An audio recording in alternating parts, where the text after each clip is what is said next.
Adunay dalan nga daw matarong alang sa tao, apan sa katapusan niini mao ang kamatayon.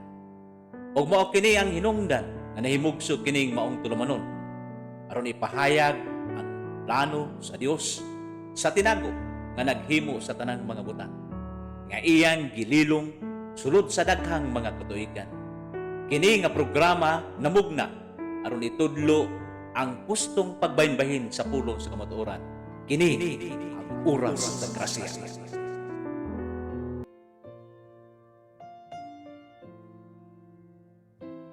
Dito naman tayo sa ceremonial or ritual baptism. Apo. 5 po ito.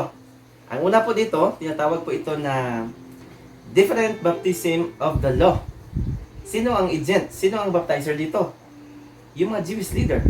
Yung mga pari. Ano ang elemento na ginamit nila? Ito na yung tubig, Pastor. Apo. Na kadalasan iniisip ng iba, pag sinabing baptism, tubig agad. So ito na yun. Okay, then yung recipient, yung mga tumanggap, sinner. Meron dito leper. Meron din yung mga pari. At ang resulta po dito, Pastor, identification as clean from leprosy. Sanctify for priesthood identity. Ganito po kaya kasi yan, Pastor. Kung pag-aaralan natin ang Book of Leviticus, Exodus chapter 29 hanggang Leviticus chapter 14 at saka Numbers chapter 8 at papunta sa Hebrews chapter 9 verse 10. Yan yung mga chapter na dapat natin i-consider, Pastor. Kasi ang tao noong unang panahon, sa panahon ng Exodus, from Leviticus hanggang sa mga following years, ang nation Israel, kapag nagkamali sila sa 10 Commandments, automatic merong judgment kagad ang Panginoon. Maalala ninyo yung si Miriam nagreklamo na para bang minaliit niya si Moses. Actually, hindi naman against ang Panginoon doon sa sa salita ni Miriam. Kaya lang, parang ang point ng mas sinasabi ni Miriam, parang gina-question niya yung leadership na meron kay Moses. Kaya nagkaroon siya ng leprosy kaagad. Isa doon na para mapatawad yung kasalanan meron kay Miriam sa pag-question sa leadership ni Moses, so kailangan niya magpunta sa mga Jewish leader, sa mga high priest o sa mga pari para ikonsulta ang kanyang kasalanan. So isa sa gagamitin doon, Pastor, yung tinatawag na baptism yung tubig. Kasi dito papasok yung mga idea natin, Pastor. Kasi kapag nasa wilderness ka, malayo ka sa tubig. Hindi kagaya sa panahon ni John the Baptist. Si John the Baptist mismo nag-preach sa wilderness, pero katabi sa River Jordan. Pero sa panahon ng Exodus, malayo sila sa ilog. Wala namang ibang ilog maliban sa Jordan River. Na pag nasa wilderness, lalo pa dito sa side ng mga modern country natin Mga ngayon. deserto. Oh, kagaya ng Jordan, Iraq, mga ganyan. Kasi halos dyan lang rin sila nagkaano eh. So, walang sapat na tubig. So, dito yung idea natin na hindi lahat ng bautismo, Pastor, kailangan ilublob ka sa tubig. Dito papasok yung idea na merong wisik na klase ng bautismo. Yung ipisik lang sa mukha mo. Or hindi kaya, ibubuhos mula sa ulo mo, pababa. Yung wisik, tipid yun. Siguro, para tipid, kay malayo ang tubig, or buhos, ganon. O sprinkling or pouring ang ginamit nila doon. Ang purpose yan, Pastor, para mas lalo nilang kilalanin ang pagiging leader ng mga Jewish leader pagdating sa kagaya ng mga Levite, high priest, mga ganon, para mas lalo nilang makilala sa kanilang mga sarili na yung identification, kailangan nila yung pagiging leader ng mga pari, tagapamagitan sa Panginoon at sa nation Israel. So, ito po, basahin natin, identification as clean from leprosy, sanctify for priesthood and identity. O, yan po yung sinasabi. Nangyari po yan sa panahon ng dispensation of law. Pare. So maging malinis na po sa Pastor. O, yan ang mangyari sa kanila po. Okay. Yung mga Jewish leader o press na Jewish leader, no? Hindi yung Isa rin yan, Pastor. Pag sinabi natin Jewish leader, kasali ang papasok agad sa utak natin ng mga karakter kagaya nila Aaron. Si Aaron, high priest si Aaron. Mga Levites. Kung pag-aralan natin ang Leviticus, mga kapatid, pinakamahirap na klase ng lifestyle na meron ay yung mga pari sa kanilang panahon. Kasi sa palaging nasa tabernacle lang. Yun lang ang trabaho nila, wala nang iba. Palaging nakatayo. Okay. Punta na po tayo sa pangalawa, under po sa ceremonial o ritual. Basahin mo natin yung Hebrews chapter Ay, 9.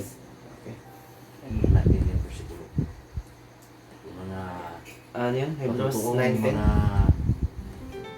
talata.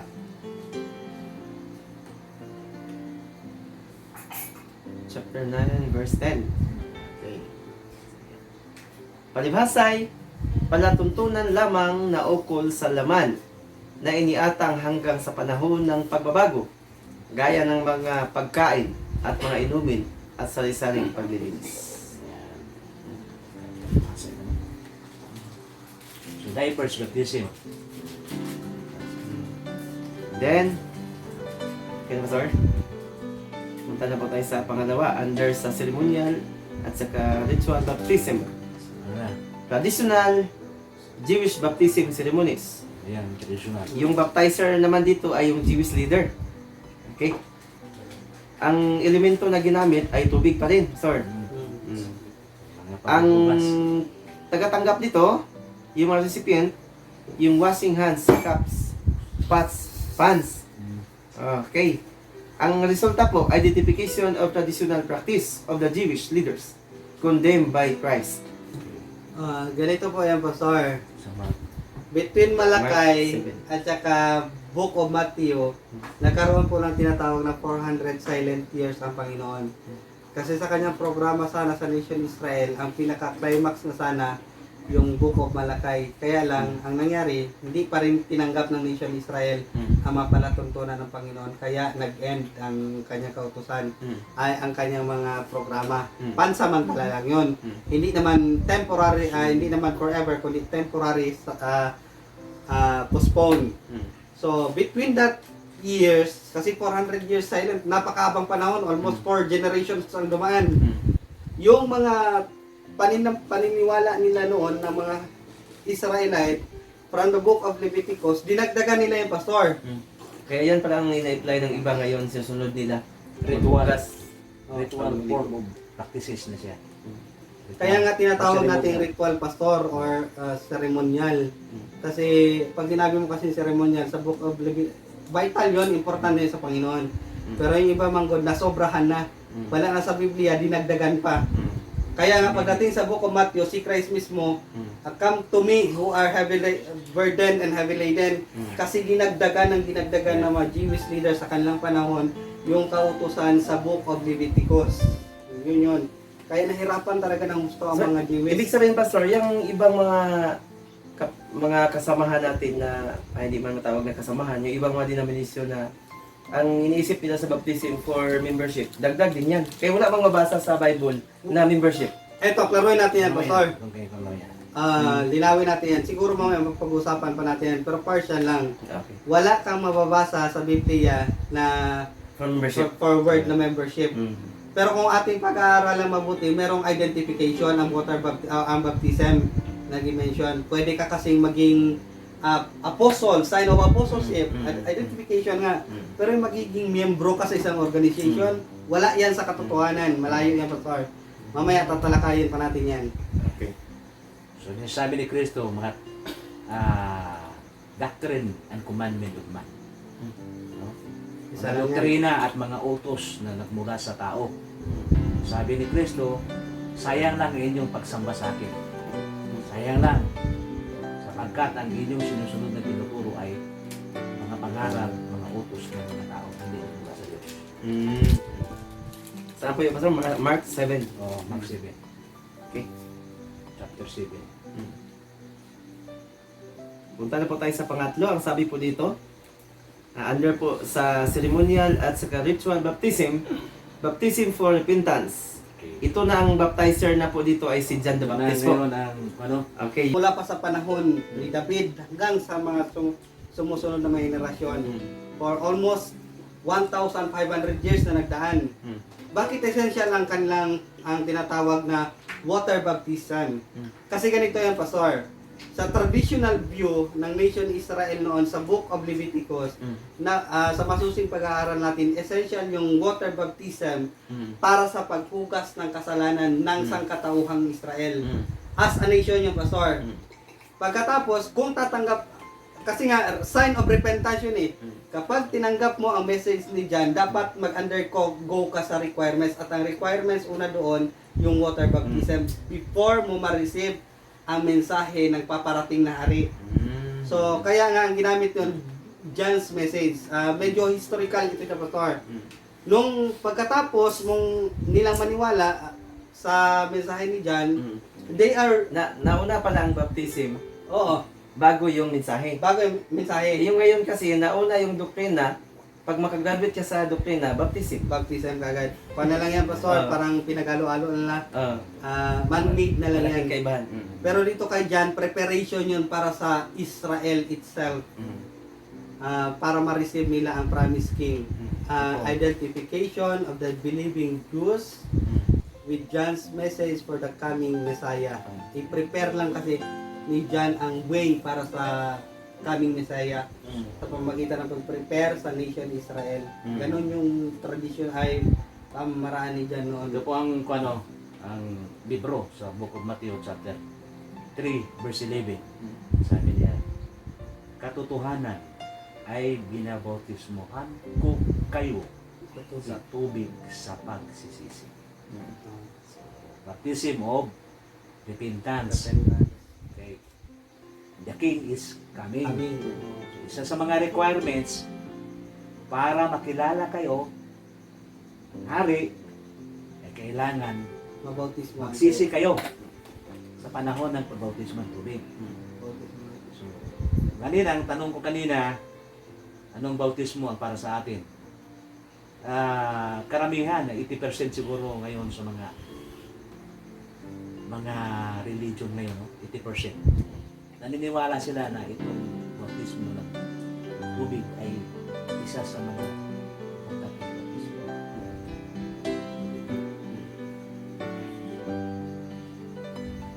Ang bautismo ito, baptism of repentance, baptism of water, para ba sa atin ngayon ito o wala na ngayon ito? Wala na po ito, Pastor. Wala na. Wala na po. Anong versikulo na nawala na? Kasi sabi po sa, under po ito sa law, Pastor, sabi po dyan sa Romans chapter 6 verse 14, we are not under the law but under the grace. Thank you. Okay. Ang isa sa mga bersikulo o aklat, yung sa Book of Hebrews chapter 6. Basahin natin yan, chapter 6:1 Tapos, hanggang kanya no? Hebrews chapter 6 verse 1. Hebrews 6:1.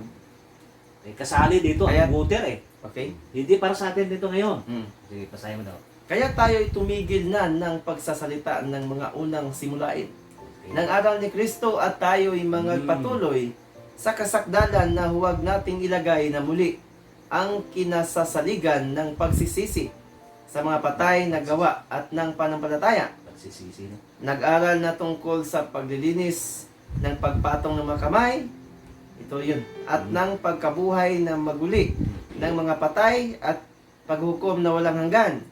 Ayun. At- Ayan pa. Tuloy pa. At ating gagawin ito kung ipahintulot ng Diyos. Okay. Kasali dyan ang water baptism. Baptism, meron na.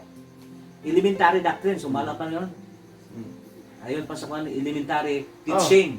Kasali dito yung paglilinis. Ito na. Paglilinis Doctrine at of baptism. pagsisisi. Sa English version. Paglilinis at pagsisisi Mm. sa panahon ni Kristo. Mm. So ano yung panahon na tinuturo ni Kristo, lalo-lalo sa panahon ni John the Baptist. Isa itong John the Baptist, baptism of water baptism para sa pagsisisi, yung baptism of repentance. Huwag na tayong magpatuloy. Sino ang nagsasabi? Ay ang Diyos. Sino ngayon ang nagsasabi na ipatuloy pa natin ngayon? Yung mga pastor na lang. Tao na lang. Tao na lang. At sabi ni Kristo, sayang ang inyong pagsamba sa akin sapagkat ang inyong sinusunod ay ang katuruan ng wala ng kabuluhan. Yan ang baptism, no? Baptism of repentance. Sino yung tanggalin ang result? Identification of the believing Jews with John's message for the coming Messiah. Yun ang sabi ni Pastor kanina. Ang recipient, yung nation Israel. Yan, Pastor. Israel, no? Repent. Mag-repent talaga sila. Ano ba ang kanilang kasalanan, Pastor? Bakit kailangan mag-repent sila? Magsisisi? Kasi sa Hindi nila tinanggap si Kristo na bilang hari. hari. Bukod doon, Pastor, sa kasaysayan talaga, i-reject ng nation Israel ang God the Father as their king. Kasi pinili nila si Saul. Isa yon. Maliban doon, Yan. pinatay nila ang kanilang mga propeta, tinalikuran ang Ten Commandments, halos lahat ng kautusan ng Panginoon, kinalimutan na nila. Bukod sa kinalimutan na, dinagdagan pa. Oo. Nakalimutan, dinagdagan. Kaya, essential sa kanila para i-prepare ang nation Israel sa pagdating ng kanilang hari, kailangan mag-repent sila sa Magsisi sila. pamagitan ng pagbautismo. National repentance. National, Hindi individual. Hindi individual. Mm. Ganun po ang nangyari yon. Sunod. Ang sunod naman dito, pang-apat, Christ, baptism at Jordan. Ang baptizer naman dito, si John the Baptist pa din. Okay. Then, ang element na ginamit ay tubig. Pa rin. Sinong tagatanggap? Jesus Christ. Opo. Anong resulta? Identification of Christ as King of Israel. Unfulfilled law demands. Yan. Kanya ba, sir? Itong klase ng bautismo na ito, intended for Christ alone. Hindi pwedeng i-associate dito ang 12 disciple para kay Kristo lang ito. Kasi in fact, pagkatapos ng bautismo na ito, nagkaroon ng 40 days and 40 nights na fasting preparation ni Christ sa darating na ministry. Tapos pinili ang kauna-unang disipulo. So itong klase ng bautismo na ito, Pastor, para kay Christ lang. So ang baptizing agent na dito ay si John the Baptist. Dito ka magtaka, bakit si John the Baptist, bakit hindi yung mga high priest? Kasi si John the Baptist lamang po ang isang tao na nagpakita na nagsunod sa lahat ng kautusan ng Panginoon. Tapos si John the Baptist din ang nakakaalam patungkol sa bautismo sa tubig. Pagkatapos, ang ginamit na elemento dito, tubig, at ang recipient, only the Lord Jesus Christ. Kasi bakit man, Pastor, hindi pwedeng si Christ mismo ang sumuway or lumabag sa kautusan ng Old Testament time, kundi siya mismo ang mag-iipon at ibubuo at ipulfill lahat. Nagpagkatao siya sa panahon ng under the law. Opo.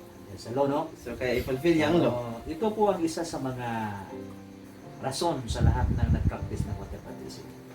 Bakit kailangan ang water baptism? Sa ngayon, sapagkat si Kristo ay nagpabautismo. Ayan ang ginagamit Ikaw nilang pa kaya? rason, Pastor. No? Siguro, Ito isa sa mga rason. yan, Pastor. Pero ang purpose ng water baptism for the remission of sin. Opo. Kaya si Kristo man nagpabautismo ng water baptism, mayroon bang sala si Kristo? Bakit sundin natin si Kristo? Mayroon ba siyang sala na kailangang linisin? Wala. Pero ang rason, bakit? Ang pinakarason o na nagsubmit si Jesus Christ o si Kristo para bautismuhan, siya, dumating ako dito to fulfill the demand of the law. Sabi niya, no? Sa Matthew chapter 6 at chapter 5, verse 17, ug sa John chapter 1, identify siya nga as king of the Israelite, no? Israel. John 31. Yan ang isa sa mga rason bakit siya nag-submit siya sa practices ng water baptism under the law, sapagkat isa yan sa pangunahing requirements. So nagpakita siya muna para kilalanin siyang hari sa Israel. Nag-reject sila, no? Pero dito, para to fulfill the demand of the law, the righteousness of the law. Pero yung bautismo para sa nation Israel, not to fulfill the demand of the law. Dili po siya ipakilala na ng nation Israel ay sila po ang hari. Kahit isa lang, tubig man, ang nagiging elemento, pero iba yung kay Jesus Christ sa nation Israel. Opo.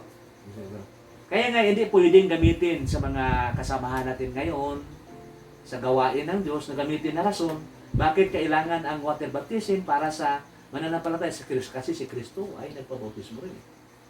Pero iba ang bautismo na sabit ni Jesus Christ. No? So yan. Dagdagan natin yan, Pastor. Kasi yung baptism na ginamit ni John, a repentance of nation Israel for the remission of sin as a nation. Pero itong kay Christ, baptism of Christ para to fulfill the law. Righteousness of the law. The righteousness of the law. Kasi nga, darating siya as king eh. Alangan siya naman yung unang maglabag sa kautusan. Hindi pwede. Not because he has a sin, pero to fulfill all the demands of the law. Ano mo yung demand sa law? Kailangan magpabautismo Oo, ka. bautismo ka muna. Oo. Pero yung purpose ng baptismo, hindi para may linisin sa iyo. Mayroon kang kasalanan. Kasi gusto ng demand ng law nga, kailangan i-fulfill mo ang Kautosan. kautusan ng kautusan. Kasi walang taong makapulpil sa kautusan. Wala. Maliban kay Christ lang. No? Kay Kristo. So, hindi po yung baptism na For the of remission of repentance, of remission of sin, yung makapulpil sa demand sa Lord. Parang gimix nila yung Oo. yung baptism Oo. na repent for So, remission iba na. of sin. So, ang ibig sabihin kung ang scriptural purpose of water baptism, ang unang-una for salvation man talaga. Di ba no? Mark chapter 16, verse 16. Para sa kaligtasan. Pangalawa, for the remission of sin. Acts 2:28-38. Pangatlo, for washing of sin. Acts 22:16. Para hugasan ang ating kasalanan. Para sa pagsisisi sa ating kasalanan. Para sa kaligtasan. Ang purpose of water baptism, scriptural yan siya. For purification, John chapter 3 verse 25. Para i-purify ka. Pero sa ngayon, natupad ba nila yun? Bakit isa lang katotohanan water baptism, Pastor? Hindi sila magkapareha ng kanilang mga rason. Una, sa unscriptural practices, pinapractice na ang water baptism, pero hindi na nasunod yung sinasabi sa kasulatan. Ano yung sinasabi sa kasulatan? For salvation, for remission, for washing of sin, for purification. Pero ngayon, hindi na. For membership. For church membership, for obedience of the faith, for by public testimony, and for symbolism. Isa lang ang katotohanan, bakit apat ang rason? Bakit man apat ang kanilang rason? Patunay na yan, Pastor, na hindi talaga nila sinusunod ang kautosan. Patunay yan na unscriptural ang kailangang practice Ang ngayon. practice ang scriptural. Oo. Parang sila lang mismo Oo. ang gumawa para ma-justify lang nila yung kanilang mga personal na rason. Balik naman tayo kanina sa Book of Mark, sabi ni Kristo, sayang lang ang inyong pagsamba sa akin sapagkat binigyan niyo ng halaga yung mga bagay na hindi na inuutos ko sa inyo. Yung mga bagay na inuutos ng tao. Sayang lang. So, sayang lang. Para sa mga YouTube viewer natin, kailangan nating masinsinan na pagsunod para sa mga iba pang mga talakayan natin patungkol sa ating relationship sa Panginoon. Panayan pa tuloy ito, sir. Okay. Panghuli na po tayo. Ito ba tinatawag na Pentecostal Baptism? Sino yung baptizer dito? Yun na si Peter at saka yung mga disipulo. Anong ginamit na elemento? Tubig pa rin. Sino yung tagatanggap? Yung believers at Pentecost. Yung sa Acts 2:38. Ano yung resulta? Identification of the repentance of crucifying their Messiah. Acts chapter 2 verse 38. Kung si John kanina mga kapatid, ang preaching niya is repent and be baptized for the kingdom of heaven is at hand. Dito naman po, ang ginamit ni Peter dito, repent and be baptized. Ganun pa rin naman ang formula. Kaya lang, ang resurrected Messiah na ang nilalaman ng Messiah. Para matuloy, ito dito, ang baptizing agent, si Peter na, at saka ang 12 disciple. Ang ginamit, tubig pa rin ang ginamit dito. Tapos, ang matatanggap yung believer the day of Pentecost. In fact, yan na nga yung fulfillment ng prophecy ni Joel, no? Sa book of Joel, na darating ang panahon, ang mga tao ay magpa-prophesy, mag-speaking in tongues, ganun yung ginawa doon. So, talagang literal na nangyari, Pastor, yung panahon na yan. Pero ito siyang klase ng baptism dito, hindi mo pwedeng ipag-isa sa teaching or baptism na binanggit ni John the Baptist. Kasi iba rin ito. Kaya nga, Pastor, importante ma-identify natin itong mga baptism na ito. Pero itong lahat, itong baptism of John the Baptist, baptism na ginamit ni Peter, ni Christ, na siya yung baptizer para sa 12 disciple, intended only for the nation Israel. Okay. Kaya nga binanggit natin, Pastor, ceremonial. Hindi kasali yung mahimpil dito. Hindi kasali pa ito. Kanina, yung kang John the Baptist, na baptism na dibaptismuhan niya si Christ.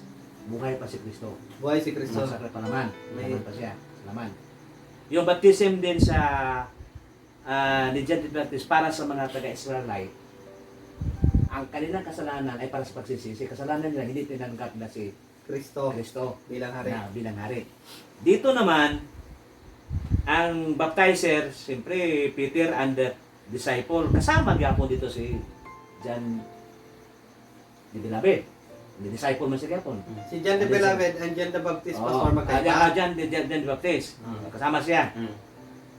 Sabi niya, kailangan ang water ang gamitin elemento. Mm. Yung mga believers at Pentecost. Mm. So, ano pong bang kasalanan nila? Bakit kailangan nila ng bautismuhan? Ng bautismo. Sa panahon sa kuwan, Nila Peter. Acts sa Pentecost. Ang kasalanan nila ay pinako nila si Cruz si Juan. Si Kristo. Si sa Kristo. Kailangan magsisisi kayo sa Acts 2 chapter 38. Magsisisi kayo at magpabautismo. Pareha lang pagsisisi. Baptism of repentance. Pero ang kanilang pagsisisi ay hindi sa pamagitan, hindi nila tinanggap si Kristo, si Kristo na haging hari. Kundi pinako nila sa krus si Kristo. Kayo ang iyong kasalanan ay pinatay niyo si Kristo. Okay na. Kung Yun gano'n na po. klase na paniniwala natin sa purposes of water baptism, ang tanong, will God be pleased when human use scriptural purposes for unscriptural purposes? Hindi po. Hindi Hindi po. Nasayahan ba ang Hindi, Diyos? hindi po na-play sa Panginoon. Nasayahan ba ang Panginoon Diyos? Hindi. Hindi. Kasi hindi yun ang Pag hindi nasayahan, bilong ba yan sa panampalataya ngayon? Ha? Nabilong ba yan sa panampalataya? Kung hindi nasayahan. Kapag sabi ng Hebrews, it is impossible to please God. So, sabi dito, for Christ did not send me to baptize but to preach the gospel. So, simple lang po ang paraan para ma-achieve or ma-gain mo ang klaseng bautismo na ito. Believe in the Lord Jesus Christ that He died for you. He was buried and rose again after 3 days. Kapag ginawa mo yan, if you do that, sabi sa Romans chapter 6 verse 3 and 4, parang ikaw na rin yung namatay, nilibing at muling nagbuhay kasama ni Kristo. And that is our answer to that question, Pastor.